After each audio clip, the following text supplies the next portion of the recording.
belajar kripto dari umur 15 telat belum? Sebab banyak saudara gue bilang udah telat banget belajar kripto sekarang. Atau fokus ke yang lain. Sebab gue bisa nge-DJ juga. Ya lu mau nge-DJ tuh, mau belajar kripto. Tapi kalau menurut gue sih gak ada yang telat bro. Malah 15 tahun masih very early karena aset ini masih panjang. Gimana menurut lu? Setuju ya. Karena kalau kita lihat ya adoption curve sekarang.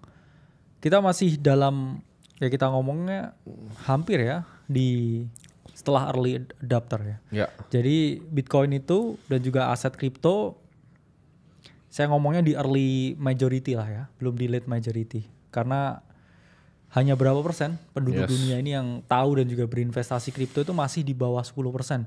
Jadi teman-teman masih lebih early dibandingkan 90% lain manusia di bumi ini.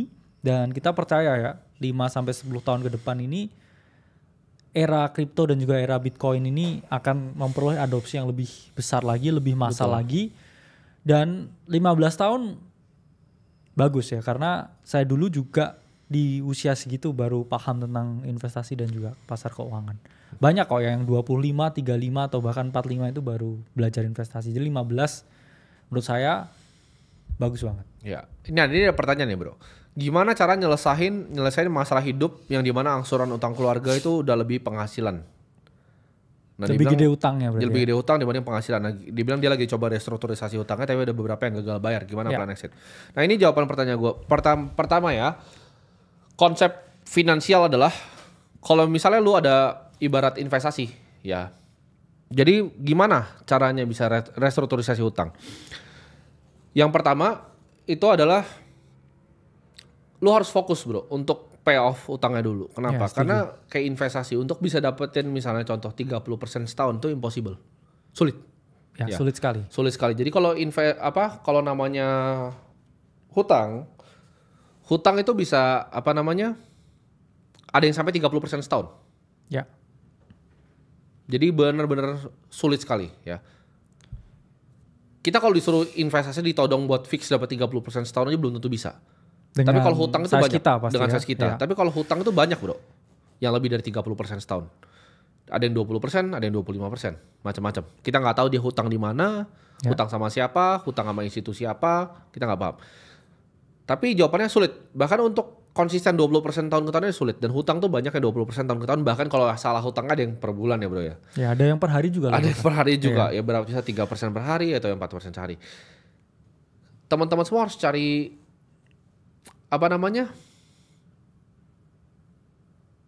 cari hutang. Sebenarnya cari cara lunasin hutangnya. Karena gimana pun juga itu harus jadi sesuatu yang kita take out dulu. Karena kalau hutang udah lebih besar dari penghasilan itu akan jadi snowball effect yang luar biasa bro. Ya. Jawabannya yang pertama adalah lu bisa cari, ya gue sebutnya bantalan hutang yang lebih low bunga. Ya. Jadi ini bukan masalah tutup lubang gali lubang, tapi lu bisa coba minjam keluarga.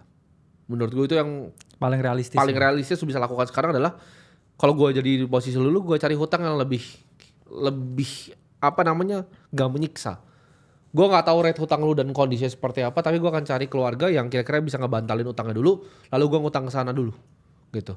Sampai gue bisa pay off dengan hasil penghasilan gue yang pasti ya gue kerja lebih keras, cari income yang lebih banyak. Tapi hutang itu akan jadi sesuatu yang gue tackle dulu. Nah gue tackle gimana? Gue akan tackle dengan metode snowball. Jadi kan gue gak tahu hutang lo tuh ada berapa dan jumlahnya mana aja. Gue kan tackle hutang dari jumlah yang paling kecil. Jumlahnya bukan persenan. Jadi jumlahnya paling kecil dulu biar gue bisa nanti di otak secara mental tuh lebih gampang untuk lunasin yang besarnya. Yes.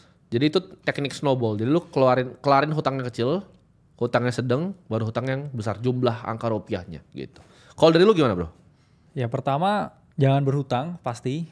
Utang kan sebenarnya ada dua kan, untuk produktif atau konsumtif.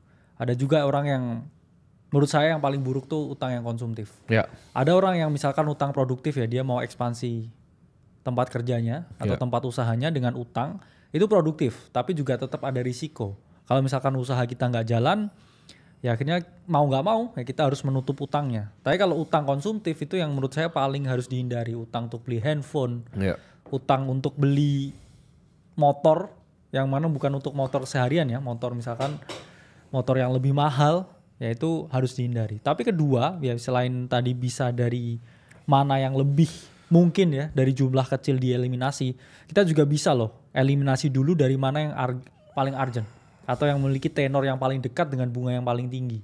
Karena biasanya itu yang paling membunuh. Iya, betul. Dan salah satu cara ya buat ngerestruktur utang yang kita miliki yaitu adalah ya dengan mungkin jujur ke orang yang paling dekat untuk minta bantuan. Karena orang yang paling dekat memang itu yang paling kita bisa percaya daripada mungkin teman kita yang mungkin nggak terlalu kenal ya. Jadi kalau jujur dengan orang terdekat, jelasin situasi kita seperti apa, saya rasa kita bisa ya keluar dari kesulitan itu.